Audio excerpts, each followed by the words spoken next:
राम राम साथियों, मैं सुखदीप सेलपाड़ आपके अपने यूट्यूब चैनल एसके जी के ट्रिक्स पर आपका स्वागत करता हूं। साथियों, आज हम करेंगे साइंस से रिलेटेड कई टॉपिक, जहां से आपको साथियों हरियाणा सीईटी में क्वेश्चन जरूर देखने को मिलेगा। आप हमारे साथ अंत तक बने रहिए। एक एक लाइन, एक एक शब्द अच्छी तरह से देखते हुए हमारे साथ चलिए साथियों। आपको अवश्य ही हरियाणा सीईटी में यहाँ से फायदा होने वाला है। अगर आप हमारे चैनल पर नए हो तो आप हमारे चैनल को सब्सक्राइब कर लीजिए, साथ में बेल आइकन दबा लीजिए और वीडियो को ज़्यादा से ज़्यादा शेयर करने का आप काम करिए। चलिए साथियों, शुरुआत करते हैं बिना किसी देरी के। और सबसे पहले हम बात करते हैं रुधिर के बारे में, यानी कि ब्लड के बारे में हम बात करते हैं साथियों। तो रुधिर की अगर मैं बात करूं तो यह एक क्या है, संयोजी तरल उत्तक है साथियों। ठीक है, तरल संयोजी उत्तक क्या है, रुधिर है। ये बात तुम्हें याद रखनी है प्यारे साथियों। उसके बाद मैं सेल की बात करूं तो साथियों, सेल में उत्तक होते हैं उपकला, पेशी, संयोजी और तंत्रिका। ये चीज भी तुम्हें याद करते हुए चलना है। उसके बाद है, काफी बार एग्जाम में पूछ लिया जाता है कि भाई ब्लड के अध्ययन को क्या कहा जाता है। तो ब्लड के अध्ययन के बारे में अगर आपसे पूछे तो उसको कहा जाता है साथियों हेमेटोलॉजी। क्या कहा जाता है, हेमेटोलॉजी कहा जाता है। इस तरह के क्वेश्चन काफी बार एग्जाम में देखने को मिलते हैं कि भाई किसके अध्ययन को क्या कहा जाता है। तो ये सारा की सारी चीज तुम्हें याद करते हुए एग्जाम में चलना है साथियों। उसके बाद आ जाता है कि भाई हेमेटोलॉजी के पिता किसे कहा जाता है।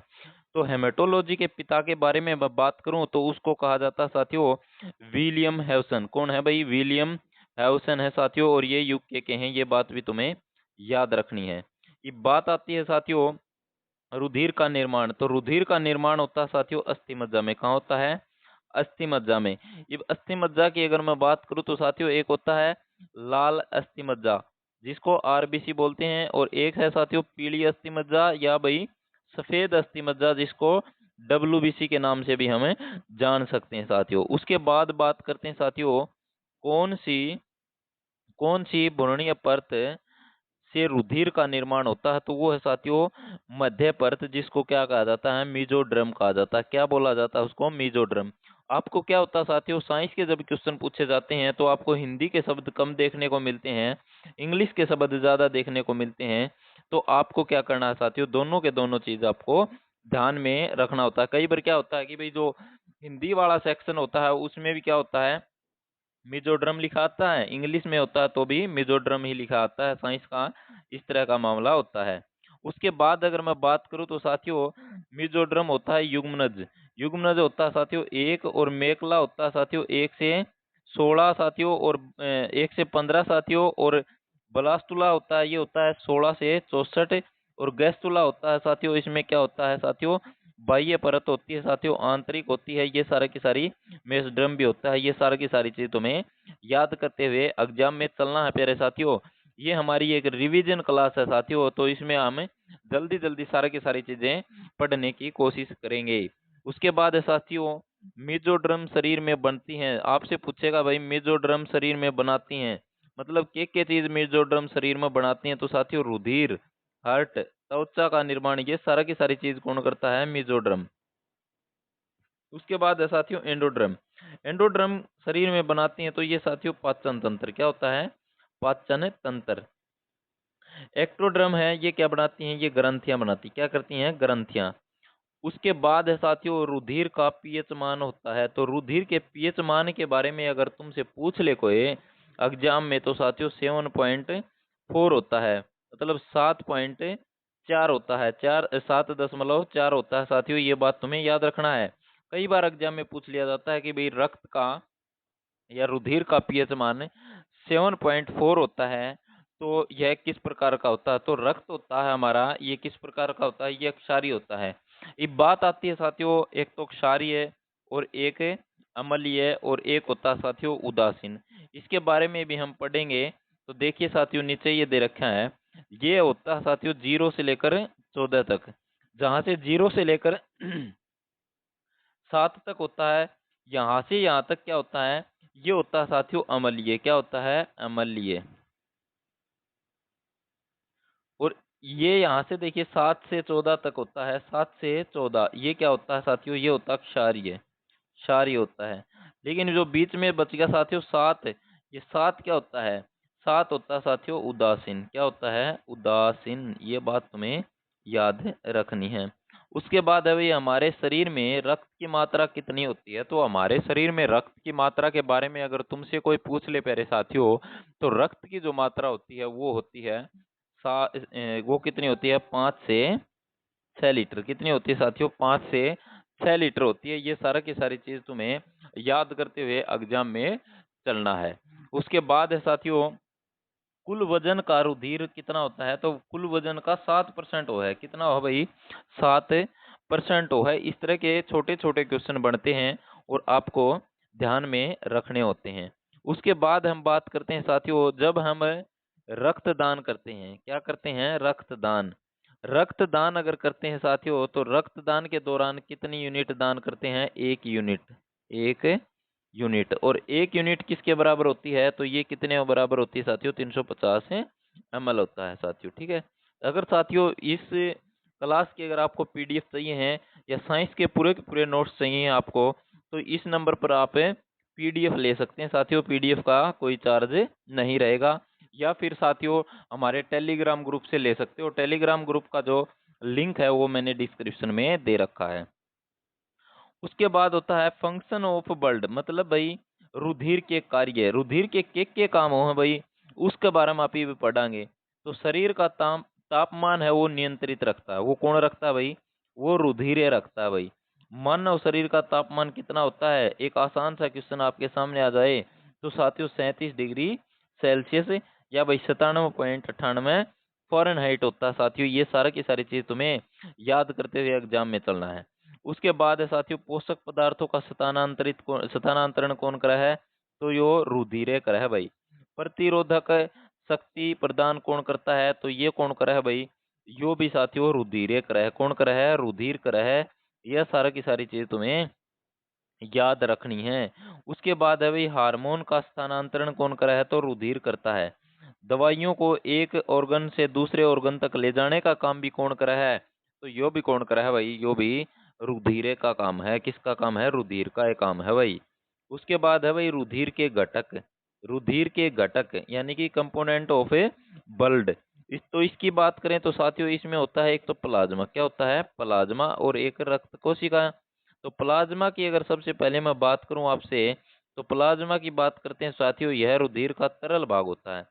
प्रश्न आ जाए भाई रुधिर का तरल भाग कौन सा हो? तो प्लाज्मा जो होता है ये रुधिर का तरल भाग होता है। ये सारा की सारी चीज तुम्हें याद रखना है। रक्त में जो प्लाज्मा होता है साथियों वो होता है 55%। कितना होता है? 55% होता है साथियों।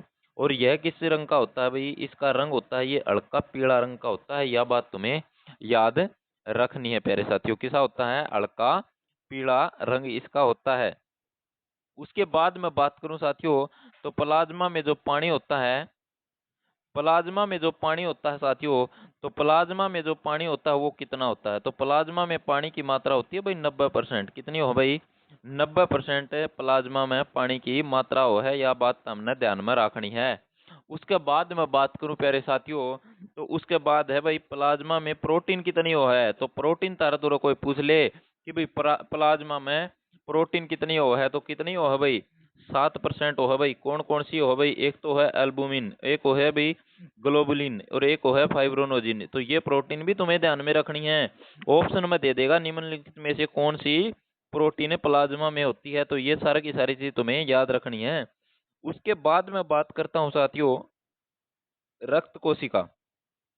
तो रक्त के ठोस भाग का निर्माण करती है भाई। रक्त कोशिका क्या करती है? जो अपना हमारे रक्त का ठोस भाग है उसका निर्माण करती है प्यारे साथियों। रक्त में 45% होती है भाई। 55% तो क्या हो भाई? प्लाज्मा। ठीक है। और प्लाज्मा में 90% क्या हो भाई? पानी। और भाई 45% रक्त में क्या हो भाई? वो है साथियों क्या होती है? रक्त कोशिका। क्या होती है? रक्त कोशिका। ये बात तुम्हें याद रखनी है। उसके बाद साथियों मैं बात करता हूँ एल्बुमिन का कार्य। तो एल्बुमिन का जो कार्य होता है वो क्या होता है? तो एल्बुमिन का जो कार्य होता है वो होता है भाई रक्त में नमक संतुलित बनाए रखना। ठीक है। और उसके बाद मैं बात करता हूँ साथियों हार्मोन को घोलने का कार्य भी किसका होता है, तो एल्बुमिन का होता है। किसका होता है, एल्बुमिन का होता है। ये सारा की सारी चीज तुम्हें अच्छी तरह से याद करनी है। उसके बाद है साथियों ग्लोबुलिन। इसकी अगर मैं बात करूं तो ये प्रतिरक्षी के समान कार्य करती हैं। उसके बाद फाइब्रोनोजिन के बारे में पूछ ले तो फाइब्रोनोजिन यह रुधिर का थक्का जमाती है भाई, रुधिर का थक्का जमाती है। ये चीज तुम्हें याद रखनी है एग्जाम में। यहाँ से पर्सन फंसेगा साथियों, और फंसेगा तो साथियों आप उसको फंसा लोगे। उसके बाद है साथियों रुधिर संकंदन का समय। समय पूछ ले संकंदन का तो वो होता है 3 से 6 मिनट। कितना होता है, 3 से 6 मिनट होता है। ये सारा की सारी चीज तुम्हें याद करते हुए एग्जाम में चलना है। उसके बाद है साथियों शरीर के अंदर रक्त हेपेरिन के कारण नहीं जमता भाई, हेपेरिन नामक प्रोटीन के कारण। हेपेरिन को यकृत बनाता है भाई, और एपेरिन प्लाज्मा में घुलती है। एपेरिन क्या करती है साथियों, प्लाज्मा में घुल जाती है। और उसके बाद मैं बात करूं तो साथियों हेपेरिन धमनी तथा सिराओं में रक्त को जमाने से बचाती हैं।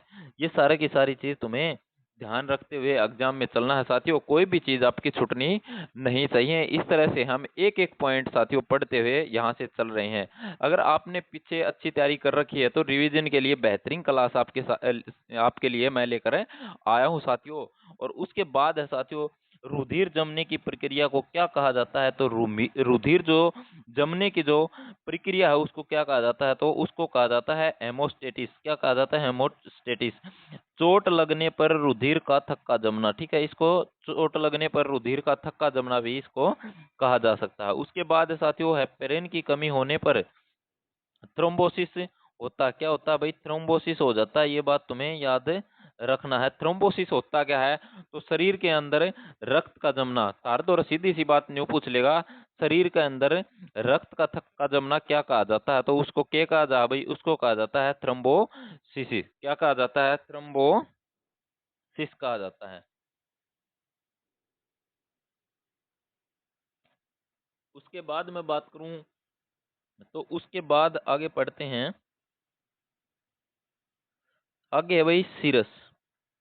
सीरम की अगर मैं बात करूं तो सीरम की बात करें तो साथियों रुधिर प्लाज्मा जिसमें रुधिर संकलन व केशिकाएं कोशिकाएं नहीं होती भाई, यह बात भी तुम्हें ध्यान में रखनी है।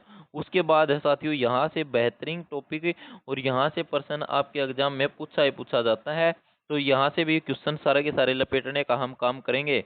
तो सबसे पहले हम बात करते हैं आरबीसी और ब्लड सेल के बारे में पढ़ रहे हैं। तो एक तो आरबीसी और एक डब्ल्यूबीसी और एक साथियों प्लेटलेट्स, जिसको क्या क्या कहा जाता है, आरबीसी को कहा जाता है प्यारे साथियों लाल रक्त कोशिकाएं। उसके बाद डब्ल्यूबीसी को कहा जाता है सफेद रक्त कणिकाएं कोशिकाएं साथियों। और उसके बाद है साथियों प्लेटलेट्स को कहा जाता है बिंबाणु, बिंबाणु कहा जाता है। ये सारा की सारी चीज तुम्हें बेहतरीन तरीके से याद करते हुए एग्जाम में चलना है।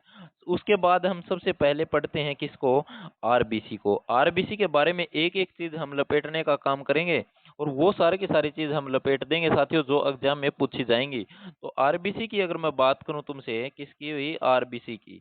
आरबीसी की लाल रक्त कणिकाएं, तो इनका वैज्ञानिक नाम पूछ लिया जाता है साथियों, वैज्ञानिक नाम। सीधी सी बात अर्थ पूछ लेगा कि भाई आरबीसी का वैज्ञानिक नाम क्या है, तो वैज्ञानिक नाम क्या होगा, इरिथ्रोसाइट हो जाएगा। क्या हो जाएगा, इरिथ्रोसाइट हो जाएगा साथियों। ये बात तुम्हें अच्छी तरह से याद रखनी है। उसके बाद इनकी मात्रा के बारे में पूछ ले तो इसकी मात्रा कितनी होती है भाई, 4 से 4.5 मिलियन इनकी मात्रा होती है। इनका निर्माण लाल अस्थि मज्जा में होता है। इनका निर्माण कहाँ होता है भाई, लाल अस्थि मज्जा में होता है। किसका निर्माण, आरबीसी का भाई, आरबीसी का निर्माण कड़ा हो भाई लाल अस्थि मज्जा में होता है। उसके बाद है भाई भ्रूण में आरबीसी का निर्माण यकृत या प्लीहा में होता है। दोनों अलग अलग क्वेश्चन है, दोनों अलग अलग सेटों में छपने के चांस इनके बन जाते हैं कि भाई इनका निर्माण कहाँ होता है। तो सीधी सी बात, सीधा प्रश्न पूछ ले तो आ जाएगा भाई लाल अस्थि मज्जा में। और उसके बाद आपसे पूछ ले भाई भ्रूण में आरबीसी का निर्माण है तो कहाँ होता है साथियों, यकृत या प्लीहा में होता है। ये देखिए साथियों दोनों की दोनों चीजें अलग अलग हैं, और ये तुम्हें एक जैसी एग्जाम में दिखने लग जाती हैं कभी कभी। तो उसके बाद हम बात करते हैं भाई इनकी मृत्यु, मतलब आरबीसी की मृत्यु कड़ा है। आरबीसी की मृत्यु होती है साथियों प्लीहा में। कहाँ होती है, प्लीहा में इनकी मृत्यु होती है। ये सारा की सारी चीज तुम्हें याद करते हुए एग्जाम में जाना है। इनका जीवन काल पूछ लेता है साथियों। इनका जीवन काल 120 दिन होता है। कितना होता है? 120 दिन इनका जीवन काल होता है। ये सारा की सारी चीज तुम्हें अच्छी तरह से याद रखनी है साथियों। उसके बाद आगे बढ़ते हैं तो आरबीसी का जो आकार है वो किसा होता है भाई? किसी सेट में आपसे पूछ लेगा भी आरबीसी का जो आकार है वो किसा है, तो आकार के बारे में अगर तुमसे पूछे तो साथियों किसा हो जाएगा? इनका आकार हो जाएगा उभयतल। किसा हो जाएगा? उभयतल हो जाएगा। उसके बाद मैं बात करता हूँ साथियों, इनमें केंद्रक नहीं होता। लेकिन सीधी सी बात, तो तुमसे कोई पूछेगा नहीं कि भाई आरबीसी में केंद्रक होता है या नहीं होता है। यो घुमा फिरा के दे देगा कि भाई ऊंट लंबा, इनमें क्या होता है भाई? इनमें आरबीसी में क्या होता है भाई? केंद्रक होता है या नहीं होता है? तो इनमें आरबीसी में केंद्रक होता है और स्तनधारी में आरबीसी में केंद्रक होता है। यह सारी की सारी चीज तुम्हें याद रखनी है प्यारे साथियों। अब बात आ जा भाई आरबीसी से संबंधित रोग भी हो जाए, तो आरबीसी से संबंधित कौन कौन से रोग हो जाए साथियों, उनके बारे में बात करें तो साथियों ये ज्यादा होने पर भी रोग हो जाए और ये कम होने पर भी रोग हो जाए। तो कौन कौन से रोग हो जाए प्यारे साथियों? अगर मैं बात करूं ज्यादा होने पर तो कौन सा रोग हो जाता है? तो वो हो जाता है साथियों पॉलीसाइथीमिया। पॉलीसाइथीमिया हो जाता है। और उसके बाद अगर मैं बात करूं कम, तो कम होने पर क्या हो जाता है साथियों? कम होने पर एनीमिया हो जाता है। एनीमिया हो जाता है साथियों खून की कमी होने के कारण। क्या हो जाता है? खून की कमी होने के कारण क्या हो जाता है? एनीमिया हो जाता है साथियों। ये बात भी तुम्हें याद रखनी है। दोनों के दोनों रोग, मतलब आरबीसी ज्यादा होने पर और आरबीसी कम होने पर, तो तुमसे पूछेगा तो साथियों क्या हो जाएगा? ज्यादा होने पर पॉलीसाइथीमिया हो जाएगा और कम होने पर एनीमिया हो जाएगा। यह बात तुम्हें याद रखनी है। उसके बाद आगे बढ़ते हैं साथियों। तो साथियों आगे हम पढ़ेंगे डब्ल्यूबीसी के बारे में। किसके बारे में भाई? डब्ल्यूबीसी के बारे में पढ़ेंगे। और डब्ल्यूबीसी की मैं बात करूं तो साथियों श्वेत रक्त कणिकाएं। और सीधी सी बात तुमसे पूछ लेगा कि भाई डब्ल्यूबीसी का वैज्ञानिक नाम बता दो, तो डब्ल्यूबीसी के वैज्ञानिक नाम के बारे में पूछे तुमसे तो ये बता देना साथियों ल्यूकोसाइट होता है। क्या होता है? ल्यूकोसाइट होता है डब्ल्यूबीसी का वैज्ञानिक नाम। उसके बाद इनकी मात्रा के बारे में पूछे तो मात्रा के बारे में भी बता देना कि भाई डब्ल्यूबीसी की मात्रा है वो 8 से 10 हजार होती है। ये बात तुम्हें याद रखनी है।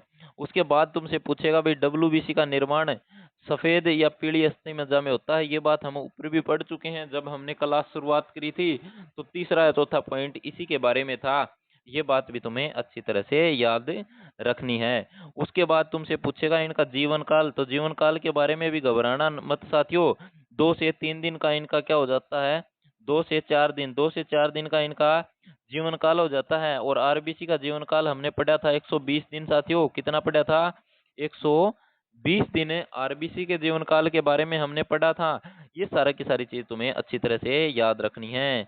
डब्ल्यूबीसी की मृत्यु कहाँ हो जाती है? तो डब्ल्यूबीसी की जो मृत्यु होती है साथियों वो रुधिर में होती है। कहाँ होती है? रुधिर में होती है। डब्ल्यूबीसी का कब्रिस्तान किसे कहा जाता है? तो डब्ल्यूबीसी का कब्रिस्तान रुधिर है भाई। क्या है भाई? रुधिर है। ये बात तुम्हें याद करते हुए एग्जाम में जाना है।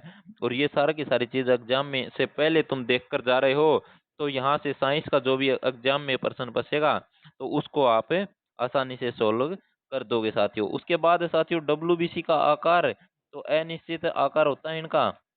और इनकी तुलना किससे होती है? इनकी तुलना होती है साथियों अमीबा से। किससे होती है साथियों? इनकी तुलना होती है अमीबा से। ये बात तुम्हें याद रखनी है।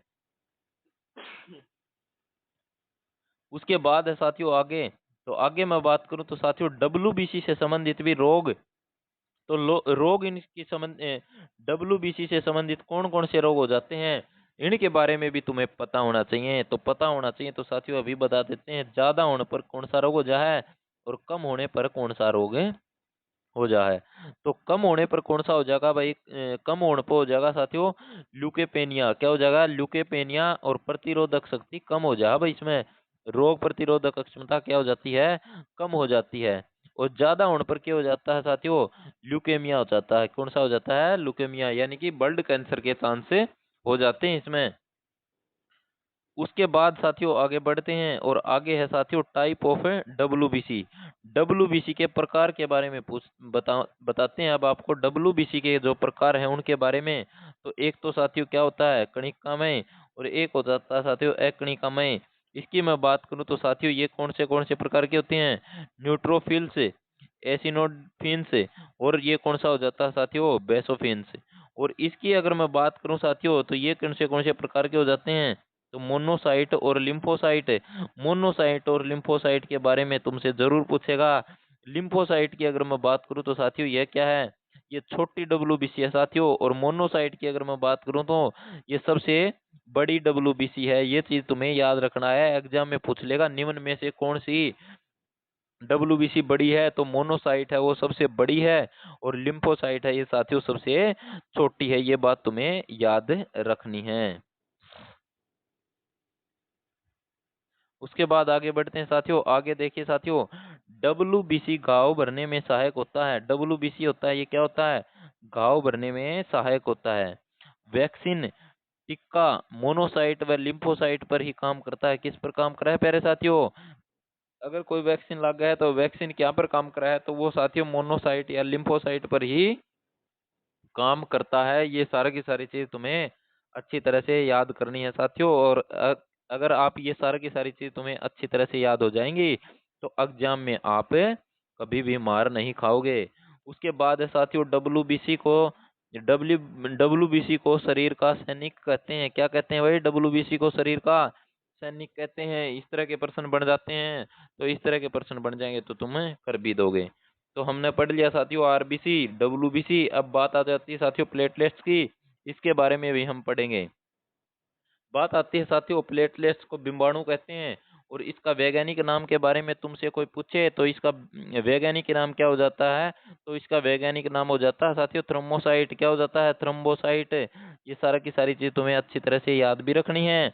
उसके बाद मैं बात करता हूँ साथियों, तो भाई इसकी मात्रा शरीर में कितनी होती है, तो इसकी मात्रा साथियों 1.5 से 4 लाख होती है। 1.5 से 4 लाख इसकी क्या होती है साथियों, मात्रा होती है।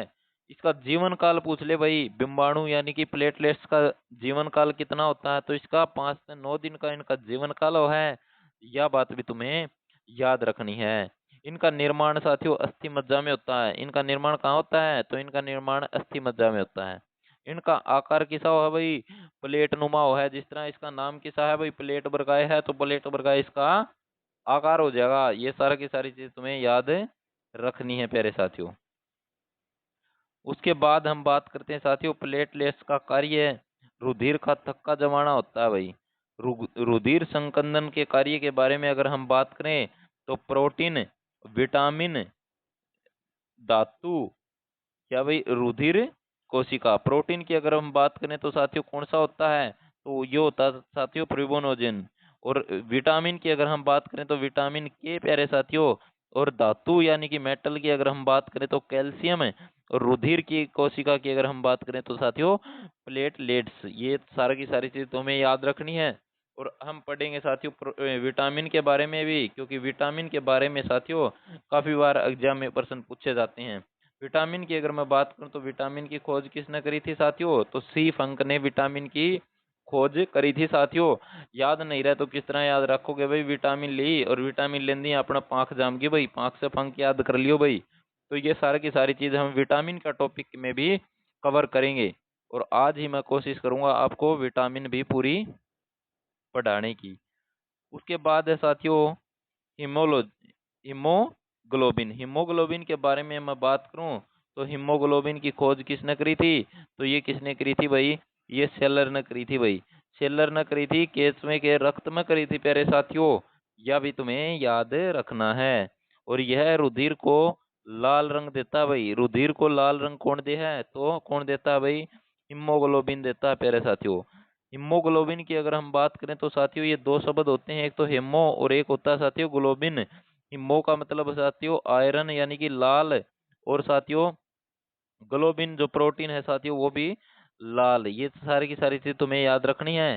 हीमोग्लोबिन साथियों आरबीसी में पाया जाता है। हीमोग्लोबिन कड़ा पाया जा है भाई, तो हीमोग्लोबिन साथियों कड़ा पाया जा है, आरबीसी में पाया जा है। नाम से मेरा लगा है भाई, आरबीसी मतलब भाई लाल रक्त कणिकाएं। और साथियों जो हीमोग्लोबिन है यो किसा रंग दे है, लाल रंग देता है। ये सारा की सारी चीज तुम्हें याद रखनी है। ये बात करा भाई हीमोग्लोबिन की मात्रा की साथियों, तो मात्रा की मैं बात करूं तो साथियों हीमोग्लोबिन की मात्रा मात्रा के बारे में तुमसे कोई पूछ ले तो भाई मेल में साथियों कितनी ही मात्रा होती है और फीमेल में कितनी होती है। तो मेल की अगर मैं बात करूं तो साथियों 14 से 16 ग्राम है, और फीमेल की अगर मैं बात करूं साथियों 12 से 14 ग्राम। ये दोनों के दोनों चीज तुम्हें अच्छी तरह से याद करना है।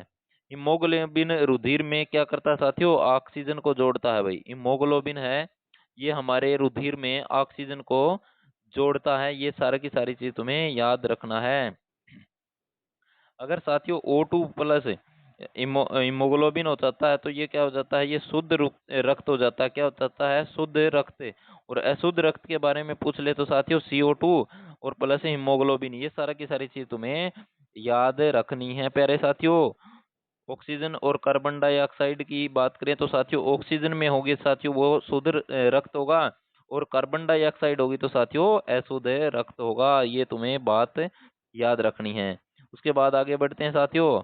आगे की मैं बात करूं तो साथियों हीमोग्लोबिन सबसे अधिक कार्बन मोनोऑक्साइड के साथ जोड़ता है साथियों।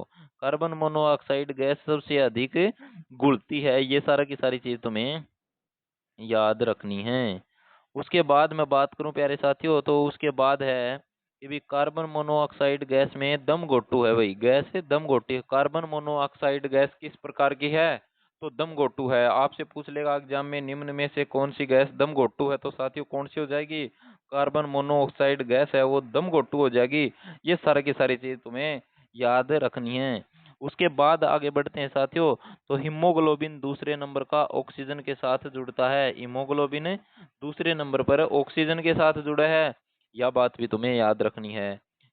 उसके बाद मैं बात करता हूँ हीमोग्लोबिन सबसे कम कार्बन डाइऑक्साइड के साथ जुड़ता है साथियों। अगर ऑक्सीजन के साथ जुड़ता है तो साथियों क्या होता है, शुद्ध शुद्ध रक्त। और कार्बन डाइऑक्साइड के साथ जुड़ता है साथियों अशुद्ध। ये सारा की सारी चीज तुम्हें याद रखनी है। अगर ये चीज तुम याद करते हुए एग्जाम में चलोगे और यहाँ से एग्जाम में आपके सामने कोई भी क्वेश्चन आ गया तो आप एक झटके से आप उस क्वेश्चन को कर दोगे। उसके बाद हम बात करते हैं साथियों ब्लड ग्रुप यानी कि रक्त समूह। रक्त समूह के बारे में आपसे काफी बार एग्जाम में प्रश्न पूछ लेगा। तो साथियों एग्जाम में अगर प्रश्न आ जाएगा तो साथियों आज हम सारे के सारे रक्त समूह से संबंधित जो जो क्वेश्चन एग्जाम में होते हैं तो कंसेप्ट के माध्यम से हम सारे के सारे लपेट देंगे साथियों। देखिए साथियों रक्त समूह की अगर मैं बात करूं तो साथियों सबसे पहले बात आती है किसी भी चीज की कि भाई उसने खोज किसने करी। तो खोज की बात आए साथियों कार्ल लैंडस्टीनर ने इसकी खोज करी थी। और साथियों 1900 से 1901 में इसकी खोज हुई थी। ये चीज तुम्हें याद रखनी है। इसी खोज के लिए लैंड स्टीनर को क्या हुआ था भाई, नोबेल का पुरस्कार मिला था। शायद और प्रश्न पूछ लेगा कि भाई लैंड स्टीनर ने नोबेल पुरस्कार कब मिला था, तो साथियों 1930 में इन्हें नोबेल पुरस्कार मिल गया था भाई। ये सारा की सारी चीज तुम्हें याद रखनी है प्यारे साथियों।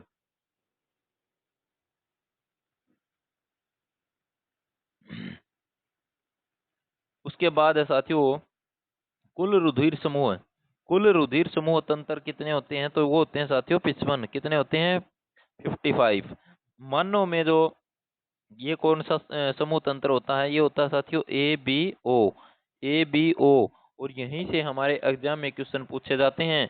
तो ये सारी की सारी चीज हमें आज लपेट देंगे साथियों। हमारे शरीर में साथियों कौन कौन से रक्त समूह होते हैं इनके बारे में तुमसे पूछे तो साथियों सबसे पहले हमें याद रखना है ए।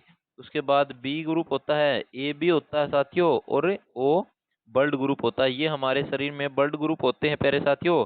और इसमें क्या होता है साथियों, अगर मैं बात करूं तो एंटीजन और एंटीबॉडी के बारे में भी हम पढ़ेंगे। अगर आज तुम्हें एंटीजन और एंटीबॉडी पढ़ ली तो आप कभी भी प्रश्न गलत नहीं करोगे। उसके बाद पढ़ते हैं साथियों ए बी रुधिर समूह की खोज स्टर्ली और डेस्कटोली ने की थी भाई। ये भी तुम्हें याद रखना है। उसके बाद है साथियों यहाँ से प्रश्न आपके एग्जाम में पूछे जाते हैं कि भाई ये तो है रुधिर समूह। क्या होते हैं, रुधिर समूह। और ये होते हैं साथियों एंटीजन, और ये होते हैं साथियों एंटीबॉडी, और ये होते हैं साथियों आरएच फैक्टर। आरएच फैक्टर तो साथियों प्लस या माइनस होगा। और अब हम बात करते हैं साथियों इनके बारे में कि भाई किन के बारे में। तो सबसे पहले रुधिर समूह। रुधिर समूह में मतलब भाई ये है भाई कौन कौन से रुधिर समूह है, और ये है साथियों एंटीजन। भाई कौन सा रुधिर समूह में कौन सा एंटीजन पाया जा है और कौन सा में एंटीबॉडी पाया जा है, इसके बारे में आज तुम्हें क्लियर कर देंगे। तो साथियों सबसे पहले बात आती है भाई ए। ए जो रुधिर है साथियों उसमें कौन कौन से एंटीजन होते हैं, तो उसमें एंटीजन होता है ए और एंटीबॉडी होता है साथियों बी। तो ये बात तुम्हें याद रखना है कि भाई ए जो रक्त समूह है उसमें एंटीजन और एंटीबॉडी होते हैं, तो एंटीजन तो है ए और एंटीबॉडी हो है बी। उसके बाद मैं बात करूं तो अगला जो रक्त समूह है वो है साथियों बी। बी की मैं बात करूं तो बी में साथियों एंटीजन होता है बी और एंटीबॉडी होता है ए। ये किस तरह याद रखोगे भाई, अब न्यू याद रख लियो भाई। देखो सीधी सी बात है, रक्त समूह ए है तो इसमें एंटीजन तो ए है, रक्त समूह है बी है तो इसमें एंटीजन बी एस है, और एंटीबॉडी एंटीबॉडी इनके अपोजिट हो जाएंगे भाई, एंटीबॉडी के हो जाएंगे इनके अपोजिट हो जाएंगे, ए में तो बी एंटीबॉडी हो जाएगा और बी में ए एंटीबॉडी हो जाएगा। ये तुम्हें याद रखना है। याद किस तरह रखोगे भाई, एंटीबॉडी मतलब एंटीबॉडी याद रख लियो। उसके बाद है साथियों बी। बी ए बी जो रक्त समूह है इसमें साथियों एंटीजन, देखो एंटीजन इसमें ए बी और ओ में थोड़ा परिवर्तन हो जाए साथियों। इसमें क्या हो जाए, इसमें देखिए साथियों ए बी में ए बी तो एंटीजन है लेकिन इनमें एंटीबॉडी को नहीं भाई, कोई भी एंटीबॉडी इसके अंतर्गत नहीं आता साथियों, ये बात तुम्हें याद रखनी है। उसके बाद मैं बात करता हूँ साथियों रक्त समूह ओ की। तो ओ में कोई भी एंटीजन नहीं होता और साथियों इसमें एंटीबॉडी ए भी होती हैं, और ओ है साथियों ये सभी को रक्त अपना दे सकता है साथियों, ये चीज तुम्हें याद रखनी है। सर्वदाता रक्त समूह है इसको बोला जाता है साथियों। उसके बाद मैं बात करता हूँ साथियों आरएच फैक्टर। आरएच फैक्टर या आरएच कारक है, आरएच फैक्टर के बारे में भी प्रश्न आपसे पूछ लिया जाता है भाई। इसकी खोज भी किसने करी थी भाई, इसकी खोज करी थी भाई कार्ल लैंडस्टीनर और वेनर ने करी थी 1940 में करी थी। ये पढ़ते हैं साथियों आरएच फैक्टर के बारे में। तो आरएच फैक्टर की बात करूँ तो साथियों यह एक प्रकार का प्रोटीन है भाई, जो कि है भाई प्रोटीन है भाई डी एंटीजन, ठीक है। अगर किसी में डी एंटीजन होता है तो रुधिर समूह प्लस होता है, मतलब भाई प्लस क्या हो जाएगा, प्लस आरएच फैक्टर हो जाएगा। अगर डी एंटीजन के कारण ये रुधिर प्लस और माइनस होता है भाई, क्या होता है प्लस और माइनस होता है डी एंटीजन के कारण। आरएच फैक्टर की खोज भाई बंदर में करी गई थी, और बंदर का नाम एक एग्जाम में पूछ लिया गया था भाई किस बंदर में आरएच फैक्टर की खोज करी थी, तो उसका बंदर का नाम था भाई रीसस। क्या था भाई रीसस। किस तरह याद करोगे भाई, न्यू याद कर लियो भाई आरएच फैक्टर का ऊपर, आरएच फैक्टर का जो रिसर्च हुआ था वो किसके ऊपर हुआ था, तो वो रिसर्च नाम का बंदर पर हुआ था। इस तरह से हमें इसने याद कर लियो भाई। ये देखिए साथियों इसमें क्या है, सारा के सारे ब्लड ग्रुप के बारे में एक बार हम फिर पढ़ेंगे, और इसमें साथियों तुम्हें बिल्कुल क्लियर हो जाएगा कि भाई ये तो है भाई रक्त समूह, क्या है भाई रक्त समूह है। और ये है साथियों रुधिर दान करना, मतलब भाई किस किस ने रुधिर दान कर सके हैं और किस किस का खून ले सके हैं भाई, किस किस का खून ले सके हैं, ये बात तुमसे पूछेगा तो साथियों तुमने आज बता देनी है। अगर तुरंत पूछ ले भाई ए पॉजिटिव, तो ए पॉजिटिव रुधिर दान करता है साथियों, तो वो करता है भाई ए पॉजिटिव और ए बी पॉजिटिव। अब मतलब रुधिर लेना लेना किससे भाई, A positive A negative O positive O negative. तो ओ तो आना ही आना है भाई, ओ तो आना ही आना है। ओ क्यों आना है, क्योंकि ओ तो सर्वदाता है, ओ तो सब न खून दे सका है, तो ये इसने खून दे सका है भाई।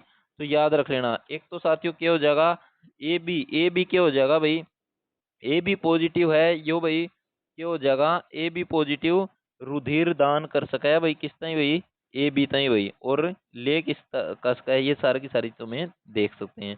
उसके बाद हम बात करते हैं साथियों ए नेगेटिव। ए नेगेटिव की अगर बात करें तो साथियों रुधिर दान करता है किस किस को दान करता है भाई, A positive A negative A B positive और ए बी नेगेटिव। ये बात आती है भाई रुधिर लेना, तो ए नेगेटिव और ओ नेगेटिव का रुधिर साथियों, ये सारा की सारी चीज तुम्हें याद रखना है। ओ तो सभी को रक्त दे सकता है, ये बात तुम्हें याद रखना है। उसके बाद अगला जो रक्त समूह आ जाता है वो आ जाता है बी पॉजिटिव। बी पॉजिटिव की बात करें तो साथियों ये बात तुम्हें रुधिर दान करना मतलब भाई बी पॉजिटिव और ए बी पॉजिटिव, और रुधिर लेना भाई तो B positive, B negative, O positive, O negative. ओ हर में है साथियों, ओ हर में है तो ओ याद रख लेना साथियों। उसके बाद है साथियों बी नेगेटिव। बी नेगेटिव की अगर हम बात करें तो बी नेगेटिव साथियों, B negative, B positive, A B positive, A B negative और बी रुधिर लेना, मतलब भाई बी नेगेटिव और ओ नेगेटिव। उसके बाद बात आती है साथियों A B positive. A B positive तो साथियों रुधिर दान करेगा साथियों ए बी पॉजिटिव को, ए बी पॉजिटिव को साथियों। और उसके बाद मैं बात करता हूँ साथियों रुधिर लेना, भाई लेगा किससे भाई, देखियो भाई सभी से रुधिर ले सकता है भाई। भारत एग्जाम में पूछेगा भाई सर्वदाता रक्त समूह कौन सा है, तो रक्त लेने वाला भाई, ठीक है। रक्त ग्रहण करने वाला सर्वदाता तो कौन सा हो जाएगा भाई, सर्वदाता हो जाएगा ओ, मतलब सभी को अपना खून दे सका है। और सर्वग्राही कौन हो जाएगा भाई, वो हो जाएगा भाई सभी से खून लेने वाला कौन सा हो जाएगा, ए बी पॉजिटिव हो जाएगा। ये बात तुम्हें याद रखनी है। तो यहाँ से अगर क्वेश्चन आएगा तो साथियों ये तुम्हें याद रख लेना है। तो मेन चीज यहाँ से क्या होती है भाई, मेन पर्सन यहाँ से आपसे पूछ लेगा भाई सर्वदाता कौन है और सर्वग्राही कौन है। ये सारा की सारी चीज तुम्हें याद करते हुए एग्जाम में जाना है साथियों। उसके बाद है साथियों एंटीजन, एंटीजन प्रतिजन और प्रतिरक्षी यानी कि एंटीबॉडी। इसमें क्या होता है साथियों, ग्लाइकोप्रोटीन होता है, इसमें भी ग्लाइकोप्रोटीन। यह रक्त समूह को बनाते हैं और यह प्रतिरोधक शक्ति बढ़ाते हैं। यह केवल आरबीसी में होता है और ये प्लाज्मा व डब्ल्यूबीसी में भी होता है। ये चीज तुम्हें याद रखनी है। उसके बाद एक ब्लड ग्रुप होता है साथियों Bombay blood group. Bombay blood group की अगर मैं बात करूं तो इसकी खोज बम्बई में हुई थी भाई, इसलिए इसको बॉम्बे ब्लड ग्रुप बोला गया भाई। यह क्या है भाई, ये एच एच ब्लड ग्रुप है भाई, एच एच ब्लड ग्रुप है। और यह ओ ब्लड ग्रुप के समान है भाई। ये किसको किसके समान है, ओ ब्लड ग्रुप के समान है, क्योंकि भाई इसमें कोई एंटीजन नहीं होता। उसके बाद है भाई इंदिरा ब्लड ग्रुप। इसकी खोज भारत में हुई थी भाई, इसकी खोज कड़ा हुई थी भाई भारत में भाई। यह गुजरात के सूरत में एक महिला में पाया गया था भाई, ठीक है। उसके बाद है भाई गोल्डन बर्ड ग्रुप, इसके बारे में बात कर लेते हैं साथियों। यह ऑस्ट्रेलिया में देखा गया और यह आरच नल है भाई, ठीक है। उसके बाद है साथियों पोषण। पोषण में बात करते हैं तो पोषण की अगर मैं बात करूं प्यारे साथियों तो पोषण में बात आती है भोजन में, भोजन से पोषक पदार्थों को ग्रहण करना पोषण कहलाता है भाई, ठीक है। क्या कहलाता है, भोजन से पोषक पदार्थों को ग्रहण करना पोषण कहलाता है। उसके बाद अभी पोषण मुख्य रूप से दो प्रकार के होते हैं। ये दो कौन से प्रकार के होते हैं, एक तो होता है भाई स्व पोषण, जिसमें क्या हो भाई पेड़ पौधे आए हुए हैं। एक हुआ भाई विषम पोषण। विषम पोषण कौन सा हो जाएगा भाई, जिसमें मनुष्य आ जाए, जीव जंतु आ जाए भाई, कवक आ जाए। यह चीज भी तुम्हें ध्यान रखनी है। अब हम बात करते हैं साथियों कुपोषण की। कुपोषण की अगर मैं बात करूं तो कुपोषण शरीर में पोषक पदार्थों की कमी को कुपोषण कहते हैं भाई। जिस अगर शरीर में पोषक पदार्थों की कमी आ जाए तो उसको क्या कहते हैं, उसको कहा जाता है साथियों कुपोषण। क्या कहा जाता है, कुपोषण। अब इसके टाइप ऑफ न्यूट्रिशन, पोषक पदार्थों के प्रकार, इसके बारे में हम बात करें तो साथियों ये काफी बार एग्जाम में पूछ लिया जाता है। तो इसके बारे में मैं बात करूं तो साथियों कार्बोहाइड्रेट, विटामिन्स, प्रोटीन, वसा, खनिज पदार्थ व जल, ये सारा की सारी चीज तुम्हें याद रखनी है। इसमें हम सबसे महत्वपूर्ण जो हमारा टॉपिक होगा वो होगा साथियों विटामिन का। तो विटामिन के बारे में भी हमें पढ़ेंगे साथियों।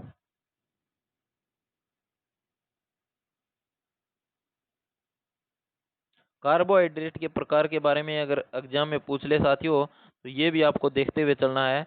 ये साथियों अगर मैं बात करूं तो साथियों मोनोसैकेराइड, एक होता है डाइसैकेराइड, एक होता है साथियों पॉलीसैकेराइड। और सबसे पहले हम बात करें मोनोसैकेराइड की, तो मोनोसैकेराइड जो केवल शर्करा के एक अणु से बने होते हैं, जो केवल है शर्करा के एक अणु से बने होते हैं साथियों, उसको क्या कहा जाता है, मोनोसैकेराइड।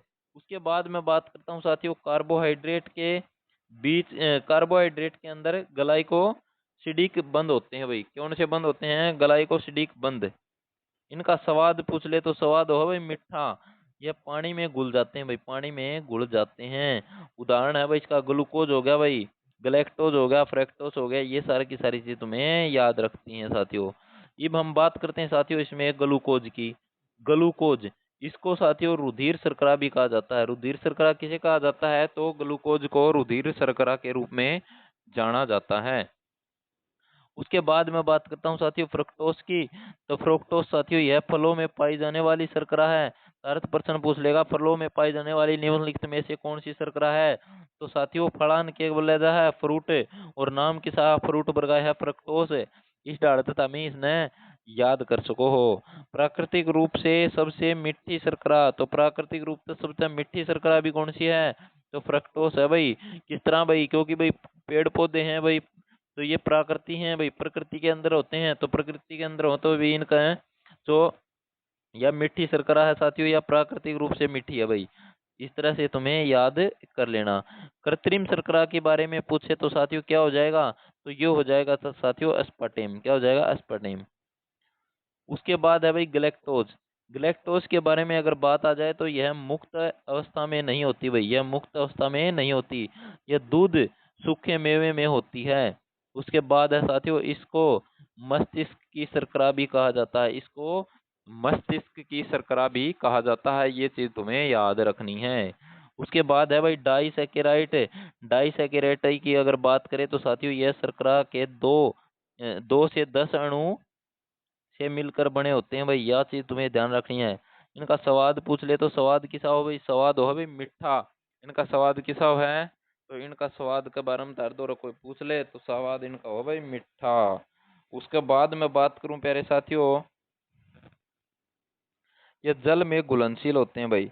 उदाहरण के तौर पर भाई ग्लूकोज, लैक्टोज, माल्टोज, ये सारा की सारी चीज तुम्हें याद रखनी है। अब हम पढ़ेंगे साथियों सुक्रोज के बारे में।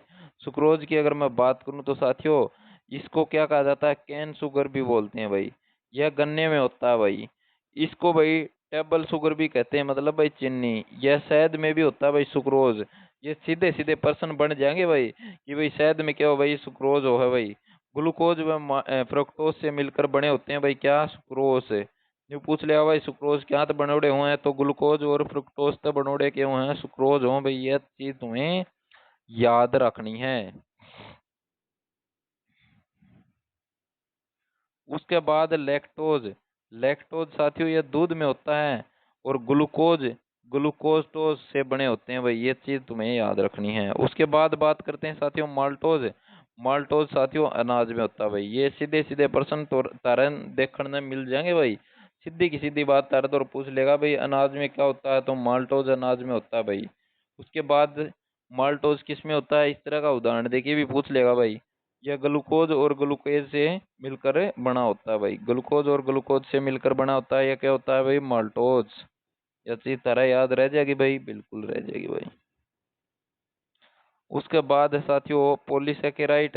पॉलीसेकेराइड की अगर आप बात करें तो यह शर्करा से 10 अधिक अणु होते हैं भाई। इसमें शर्करा से 10 से अधिक अणु होते हैं। जो भाई स्वादहीन हुआ है, किसा हुआ है? स्वादहीन। यह अघुलनशील होते हैं भाई, अघुलनशील होते हैं भाई। इसके उदाहरण तार तो पूछ ले तो स्टार्च हो गया भाई, सेलुलोज हो गया भाई, ग्लाइकोजन हो गया, उसके बाद हेपेरिन हो गया भाई। उसके बाद मैं बात करूं तो साथियों पेक्टिन हो गया। पेक्टिन के बाद अगर मैं बात करूं तो साथियों काइटिन हो गया। ये चीज तुम्हें याद रखनी है। काइटिन के साथ अगर मैं बात करूं तो साथियों सबसे पहले अब बात करें तो मंड। मंड मतलब स्टार्च है, और स्टार्च साथियों यह पौधों का संचित भोजन है भाई। पौधों का संचित भोजन कौन सा है? तो स्टार्च है भाई। सेलुलोज की बात करें तो भाई पौधों की कोशिका भित्ति किसकी बनी होती है? तो सेलुलोज की बनी होती है, ये चीज तुम्हें याद रखनी है। उसके बाद मैं बात करूं तो साथियों ग्लाइकोजन की, तो यह जंतु शरीर में संचित ऊर्जा है भाई। शरीर लीवर में स्टोर होते हैं भाई, यह लीवर में स्टोर होते हैं। एपेरिन साथियों यह ब्लड में होता है, ये चीज तुम्हें याद रखनी है। पेक्टिन की बात करें तो भाई यह पौधों की कोशिका भित्ति बनाता है भाई। काइटिन की अगर मैं बात करूं तो कवकों और कीट पतंगों की कोशिका भित्ति बनाता है। यह कीट पतंगों के बाह्य कंकाल बने होते हैं भाई।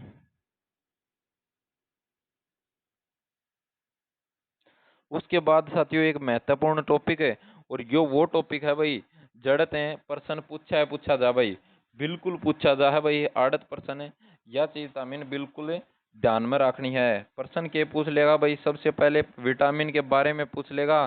तो विटामिन की खोज किसने करी थी भाई? तो ये किसने करी थी भाई? तो सी फंक ने करी थी। यह बात तुम्हें याद रखनी है, यह बात मैं तारते पहले भी बता भी चुका हूँ। उसके बाद है साथियों, अगर मैं विटामिन के बारे में बात करूं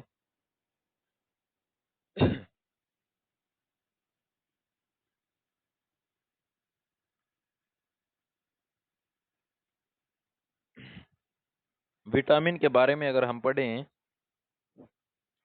तो यह हमारे शरीर के लिए सूक्ष्म तत्व है भाई, सूक्ष्म तत्व है। ठीक है। उसके बाद मैं बात करूं तो यह कार्बन की बनी होती है भाई। विटामिन किन की बनी होती है? कार्बन की बनी होती है। यह हमारे शरीर की वृद्धि करते हैं, हमारे शरीर की वृद्धि तो करते हैं साथियों, लेकिन इनसे हमें ज्यादा ऊर्जा मिलती नहीं है। यह उपापचयी दर को नियंत्रित करते हैं, उपापचयी दर को नियंत्रित करते हैं कौन भाई? विटामिन करें भाई। विटामिन की खोज मैं तारता ही बता चुका हूँ भाई। विटामिन की खोज वो किसने करी थी भाई? सी फंक ने भाई। किसने भाई? कश्मीर फंक ने भाई। उसके बाद मैं बात करूं तो विटामिन दो प्रकार के हों भाई। विटामिन दो प्रकार के कौन कौन से हों भाई?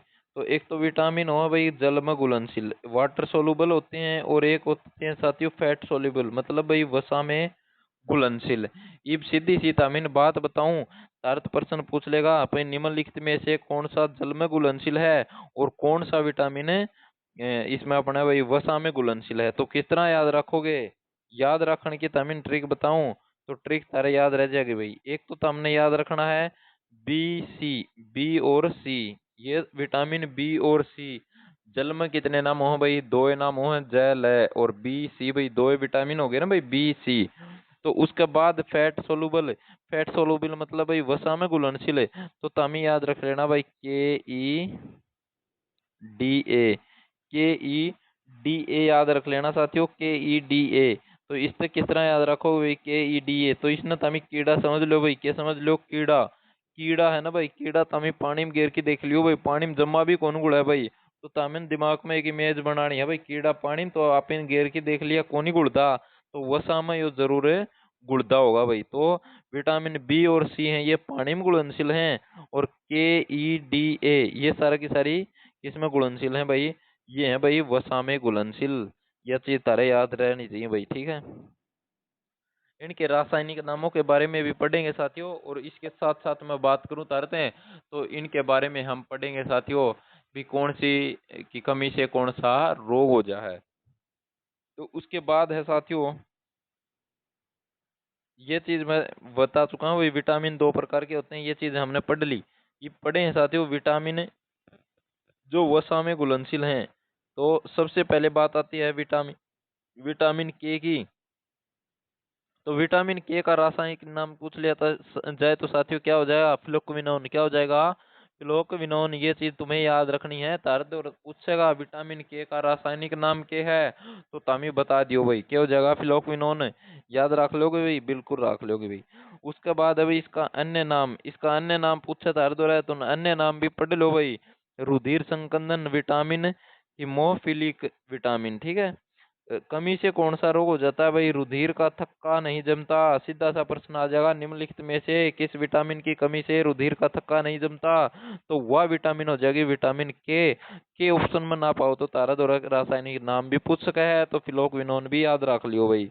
उसके बाद है भाई इसके स्रोत है भाई, रुधिर का थक्का नहीं जमता भाई, विटामिन के की पूर्ति भी हो जा तो कौन से विटामिन की जरूरत पड़ेगी? तो साथियों विटामिन के की। और के क्या तो पूरी होगी भाई? हरी पत्तेदार सब्जियां खाओ भाई, दूध खाओ भाई।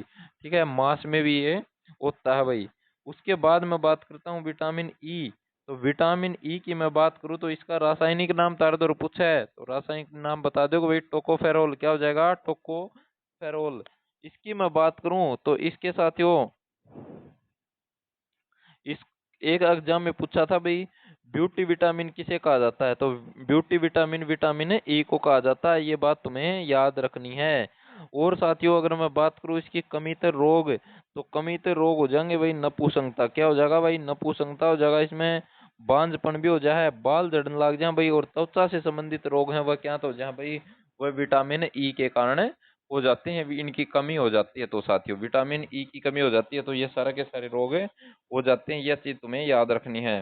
उसके बाद इनके स्रोत की बात करें तो साथियों यह क्या होता है भाई, पानी युक्त फल व सब्जियां खाएं भाई, पानी युक्त फल व सब्जियां, जैसे कि भाई नारियल हो गया, बादाम हो गया भाई, तरबूज हो गया, एलोवेरा हो गया, ये सारा की सारी चीजें में विटामिन ई भरपूर मात्रा में होता है।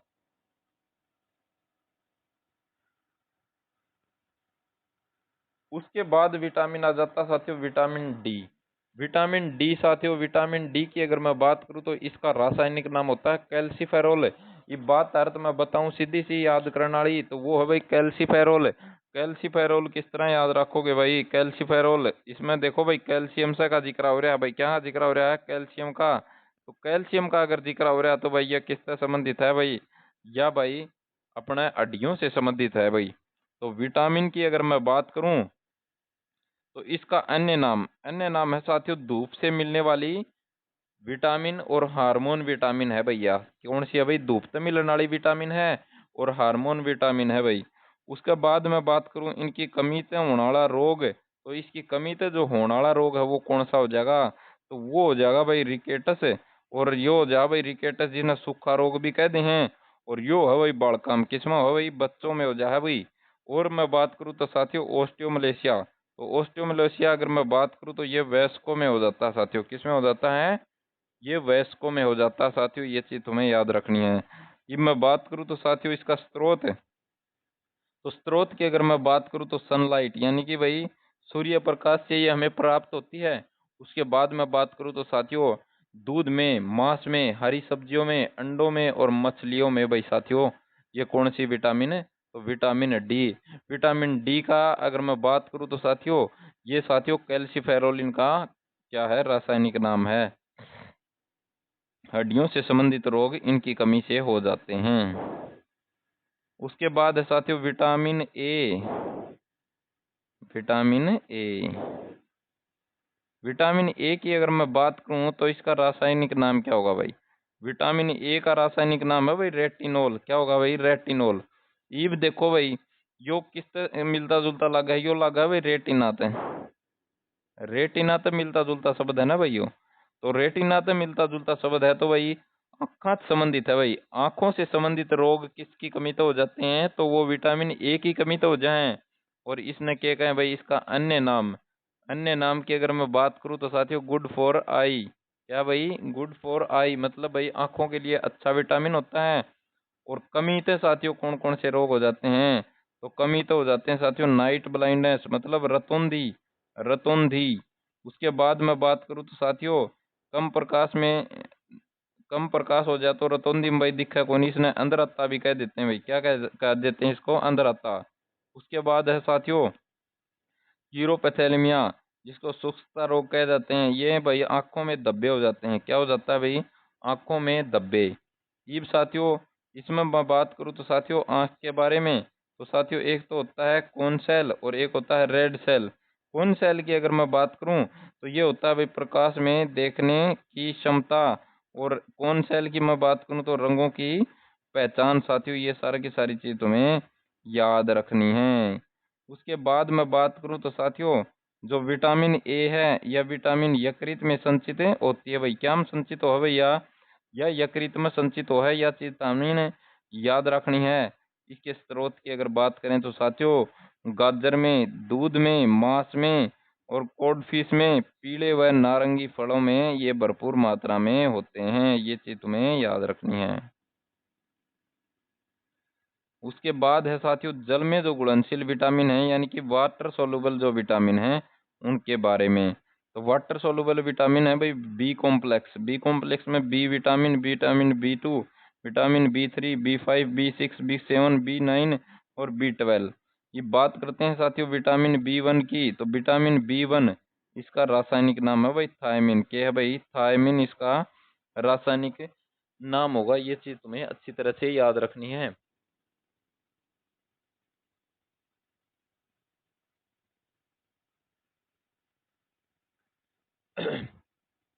उसके बाद आ जाता है भाई इसका अन्य नाम, तो अन्य नाम हो जाएगा साथियों पाचक विटामिन, डाइजेस्टिव विटामिन। उसके बाद भाई इसकी कमी तो रोग, तो इसकी कमी तो रोग हो जहाँ भाई बेरी बेरी, कौन से रोग हो जहाँ है, बेरी बेरी बेरी रोग हो जहाँ भाई, यह बात तुम्हें याद रखना है। बी से विटामिन बी, और बी से बेरीबेरी, और इसका रासायनिक नाम थायमिन। और इसके भाई स्रोत हैं भाई, ये भाई फलों में होता है भाई साथियों, पनीर में, मटर में, दूध, मांस, चावल, इनमें है भाई। उसके बाद मैं बात करूँ तो साथियों विटामिन बी 2 की, तो विटामिन बी 2 का रासायनिक नाम तारत पूछ ले तो राइबोफ्लेविन। क्या होता है भाई? राइबोफ्लेविन। अन्य नाम की मैं बात करूं तो साथियों येलो विटामिन यानी कि पीला विटामिन। और कमी से रोग हो जाता है साथियों होठों का फटना। अगर थारे होठ फटते हैं, अगर तारे मुंह में छाले हुए हैं, तो तामीन समझ जाइयो भाई कौन सी विटामिन की कमी होगी। विटामिन बी 2 की कमी होगी साथियों। अगर मैं स्रोत की बात करूं तो स्रोत हो जाते हैं भाई इसके काजू, मांस, अंकुरित अनाज खाओ भाई, गोल्डन चावल खाओ भाई, और यीस्ट लो भाई, और गाय के दूध में सर्वाधिक मात्रा में विटामिन बी 2 पाया जाता है साथियों। ये चीज तुम्हें याद रखनी है। अगर थारे ओठ फटे हैं तो विटामिन 2 की धारा में कमी हो रही है भाई। उसके बाद पढ़ते हैं साथियों, अगर गाय का दूध राइबोफ्लाविन विटामिन के कारण पीला होता है साथियों। ठीक है, उसके बाद मैं बात करता हूँ कि भाई विटामिन बी 3। विटामिन बी 3 की अगर हम बात करूँ तो इसका रासायनिक नाम तारत पूछा है, तो रासायनिक नाम इसका क्या हो जाएगा? नियासिन हो जाएगा भाई। क्या हो जाएगा? नियासिन हो जाएगा भाई। यह चीज तुम्हें याद रखनी है। इसका अन्य नाम बात करें तो साथियों पीपी विटामिन भी इसको कहा जाता है। क्या कहा जाता है? पीपी विटामिन इसको कहा जाता है। इसकी कमी से रोग कौन से हो जाए भाई? तो इसकी कमी से साथियों पहले ग्रह हो जाता है भाई। ठीक है, पहले ग्रह हो जाता है भाई 3D डिजीज। 3D डिजीज की अगर मैं बात करूं तो साथियों त्वचा रोग।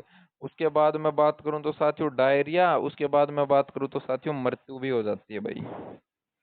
इसके स्रोत भी वही, स्रोत की अगर बात करा तो स्रोत हो जाते हैं साथियों इसमें मांस, अंडा, दूध, हरी गोभी। बी 5 की बात करें तो बी 5 का रासायनिक नाम हो जाएगा साथियों पेंटोथनिक अम्ल। क्या हो जाएगा? पेंटोथनिक अम्ल हो जाएगा। ये चीज तुम्हें अच्छी तरह से याद रखनी। क्या हो जाएगा? पेंटोथनिक अम्ल। और उसके बाद मैं बात करूं इसकी कमी तो भाई, तो अगर तारे बाल लगातार झड़न लाग रहे हैं, तो तारे बाल झड़े हैं तो साथियों तारम कमी होगी विटामिन बी 5 की भाई। उसके बाद इसके स्रोत भाई, अगर तारे बाल झड़न लागे तो दूध खच्चम खच पी लो भाई, राजमन छोड़ दो भाई, और साथ साथ में साथियों मांस भी लेना चाहो तो भाई। उसके बाद बात करते हैं साथियों अगला विटामिन बी 6 है। बी 6 की अगर मैं बात करूं तो साथियों इसका रासायनिक नाम क्या होगा? पायरोडॉक्सिन इसका रासायनिक नाम होगा। और इसको साथियों इसका अन्य नाम क्या हो जाता है साथियों? सपनों को याद रखने वाली विटामिन। अगर तारा सपने आए हैं और वह सपने तारा याद रह जाए तो वह उसमें मतलब भाई विटामिन बी 6 तारम क्या है भाई? भरपूर मात्रा में है भाई। और इसकी कमी तो भाई, कमी तक क्या हो जा भाई? कमी तक गर्भपात के चांस हो जाए, और इसके साथ साथ इसमें भाई एनीमिया के भी चांस हो जाए। इसमें भाई स्रोत भाई हरी सब्जी, दूध, मांस, सूखे मेवे, अंडे, अंडे के सफेद भाग में ये पाया जाता है भाई।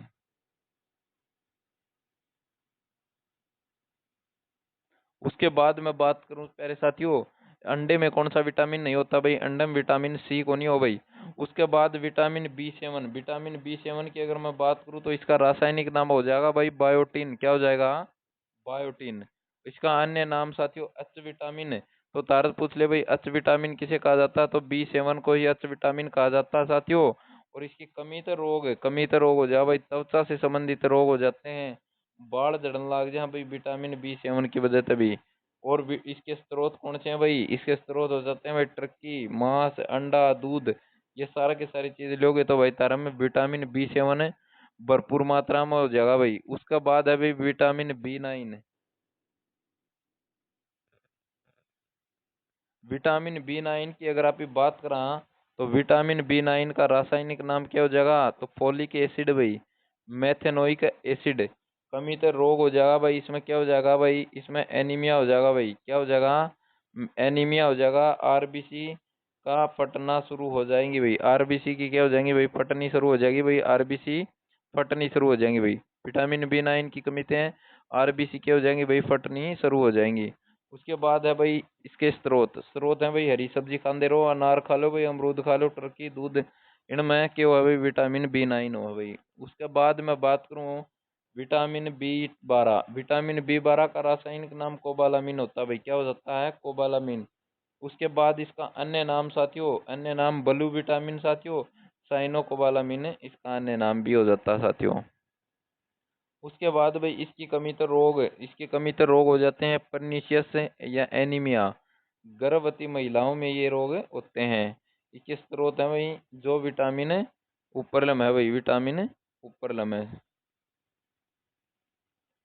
हरी सब्जी खाते रहो, ये सारा की सारी विटामिन तरम भरपूर रहेंगी। उसके बाद है भी विटामिन सी। विटामिन सी की अगर मैं बात करूं प्यारे साथियों, तो साथियों जो विटामिन है ये सब्जी अगर आप ही धो दें, हाँ भाई धोना नहीं भाई सॉरी, ये क्या होता है भाई उबालने थे सब्जियां के भाई क्या वजह है, जो विटामिन सी सब्जी में है वह विटामिन सी उबालने ते खत्म हो जाए भाई। इसका रासायनिक नाम साथियों एस्कॉर्बिक एसिड, भाई कौन सा एसिड भाई, एस्कॉर्बिक एसिड किसका नाम है, विटामिन सी का। और इसका अन्य नाम की अगर मैं बात करूं तो साथियों खट्टी विटामिन, क्या कहा जाता है इसको, खट्टी विटामिन भी कहा जाता है। उसके साथ साथ अगर मैं बात करूं प्यारे साथियों, तो कमी तो रोग, तो इसकी कमी तो जो रोग हो जाए साथियों वो हो जाते हैं भाई सकरवी, यानी कि भाई मसूड़ों में खून आना। तो मसूड़ों से संबंधित जो रोग हैं वो कौन सी विटामिन की कमी तो हो जाए भाई, विटामिन सी की कमी तो है। और इसके स्रोत की अगर बात करूं तो स्रोत हो जाएंगे साथियों खट्टे फल, वह भाई सब्जियों में और आमलों में और दही में, ये सारा की सारी चीज कौन सी हो जाती हैं, जितनी नींबू फैमिली है उसमें सारा में विटामिन सी भरपूर मात्रा में पाया जाता है साथियों। ये बात तुम्हें याद रखनी है। ये भी इसकी मैं बात करूं साथियों, तो यह दूध में नहीं होता भाई, दूध में विटामिन सी को नहीं पाया जा भाई, लेकिन साथियों ये किसी में हो भाई, ऊँटनी के दूध में पा सकता है भाई। उसके बाद अभी घाव भरने वाली विटामिन कौन सी है, तो घाव भरने वाली विटामिन विटामिन सी है भाई। और सब्जियों को उबालने पर यह नष्ट हो जाती है, ये बात मैं बता चुका हूँ। और यह भाई ताप के प्रभाव से भी नष्ट हो जाती है, यह मानव मूत्र में नष्ट हो जाती है भाई, मानव के पेशाब के जरिए ये सारे की सारी बाहर आ जाती हैं, तो ये नष्ट हो जाए भाई। यह चीज तुम्हें याद रखनी है। तो साथियों ये हमारा 1 घंटे का बेहतरीन सेशन आपके सामने, और इस सेशन से आपको एग्जाम में प्रश्न देखने को जरूर मिलेंगे साथियों। विटामिन का जो टॉपिक है साथियों, यहाँ से हमने एक एक चीज बेहतरीन तरीके से पढ़ी है, तो विटामिन से रिलेटेड आपके एग्जाम में प्रश्न आ जाता है। WBC RBC प्लेटलेट्स के बारे में हमने पढ़ा, वहां से भी साथियों एग्जाम में प्रश्न देखने को मिलता है साथियों। अगर साथियों आपको वीडियो पसंद आई, क्लास अगर आपको अच्छी लगे तो ज़्यादा से ज़्यादा शेयर कर दो साथियों। अगर आप हमारे चैनल पर नए हो तो साथियों चैनल को सब्सक्राइब जरूर कर लीजिए, और वीडियो को ज़्यादा से ज़्यादा शेयर करने का काम जरूर करिए। और अंत में मैं बता रहा हूँ साथियों आपको कि भाई अगर आपको इस क्लास की PDF की ज़रूरत है तो साथियों हमारे टेलीग्राम चैनल से जुड़कर आप इसको ले सकते हैं साथियों। जय हिंद साथियों, जय भारत। मिलते हैं एक और जबरदस्त क्लास के साथ कल फिर। तब तक आप अपना ख्याल रखिए, बेहतरीन तरीके से अपनी तैयारी जारी रखिए साथियों, क्योंकि भाई तैयारी रखोगे तो तुम्हें मतलब न्यू सोचोगे भाई 1-2 दिन रह रहा है, तो एक दिन भी बहुत होता है, 1 मिनट भी बहुत अच्छी होती है साथियों। अगर आप कुछ करो तो साथियों करने के लिए साथियों बहुत कुछ होता है। आज तुम साथियों घर से निकलते हो बैग उठाकर, और बैग उठाकर निकलते हो साथियों, कहते हो कि माँ मैं लाइब्रेरी में जा रहा हूँ, या भाई माँ मैं लाइब्रेरी में जा रही हूँ, तो साथियों ये वक्त बदलने का समय आ गया है। और कुछ ही महीनों के बाद आप कहोगे कि माँ मैं ड्यूटी पर जा रहा हूँ, क्या कहोगे भाई, माँ मैं ड्यूटी पर जा रहा हूँ। तो ये सफर साथियों जब तुम रातों में जाग कर तय करते हो, तो ये सफर होता है साथियों, मैं लाइब्रेरी में जा रहा हूँ माँ से लेकर माँ मैं ड्यूटी पर जा रहा हूँ तक का सफर होता है प्यारे साथियों। लगातार अपनी मेहनत को जारी रखिए और निरंतर अपना अभ्यास करते रहिए। अभ्यास सबसे बड़ी चीज होती है साथियों, अगर अभ्यास करना छोड़ दिया तो साथियों आपने सब कुछ छोड़ दिया। तो मिलते हैं साथियों एक और जबरदस्त क्लास के साथ कल फिर। तब तक आप अपना ख्याल रखिए और वीडियो को ज़्यादा से ज़्यादा शेयर करने का काम जरूर करिए। जय हिंद साथियों।